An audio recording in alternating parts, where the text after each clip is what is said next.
Honorable Commissioners, once again I'm Lanjilani Banda from the Human Rights Development Initiative, and I'm based at the University of Zambia. Last year, at the 51st session, and earlier this year, we raised the issue of illicit flight of capital from Africa. We raised the issue once again here within this particular context.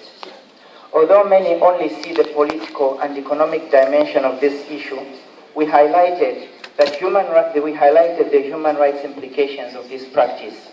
We noted that studies have shown that more money left Africa in the form of illicit flight of capital than it came in through aid. Further, we noted that if we in Africa received the taxes due to us, we would be able to pay off the international debt and still have money to achieve the Millennium Development Goals. Madam Chair, in recognition of the extreme importance of the issue, the United Nations Economic Commission for Africa has appointed a high-level panel on illicit flows from Africa in February 2012. It comprises of eminent leaders from our beloved continent. We have the list and shall make it available. While multinational companies, from flowers to beer companies, are involved in this practice, companies within the extractive industries bear a particularly high responsibility. There are many dimensions to illicit flight of capital, such as tax havens, secrecy jurisdiction, transfer pricing, and so forth. But today, we seek the working group to focus specifically on tax havens. We are currently witnessing the collapse of one tax haven, which is Cyprus. In Africa, we have 5 countries which have been listed by the Tax Justice Network in their report of 2011 as being tax havens. These countries are Liberia, Mauritius, Ghana, Botswana, and Seychelles.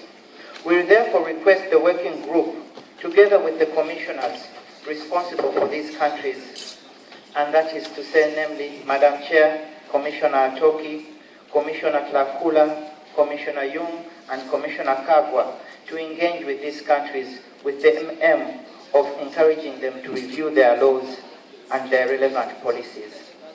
Finally, Madam Chair, I wish to ask whether this Commission has ever wondered why life in Europe is so different from life in Africa. I have wondered that myself. And the questions I ask myself are we living in a cursed continent or are our resources cursed? The answer is no, because Europe also has resources. Take Norway, for example. They have lots of oil. But the question is, why is life in Norway so much better than life in Zambia? And the answer lies that Norway imposes tax on profits on oil revenue at a level of 75%, while companies in Zambia are expected to be praised for doubling their copper-related royalties from 3% to a mere 6%. Furthermore, analysts and experts who say that the Zambian government's attempt to increase the tax goes to 30% have been successfully challenged by multinational companies. I will conclude, Madam Chair, and state that we are not cursed. We are actually being robbed, and we are expected to give gratitude for having taxes that do not give us much.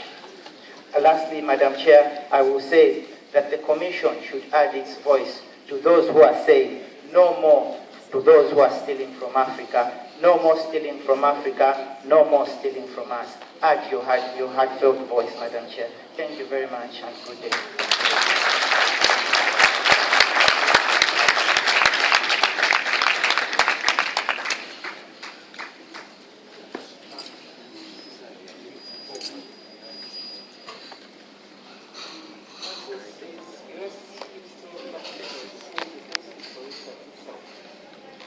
Your statement has spoken for itself. It obviously has universal access.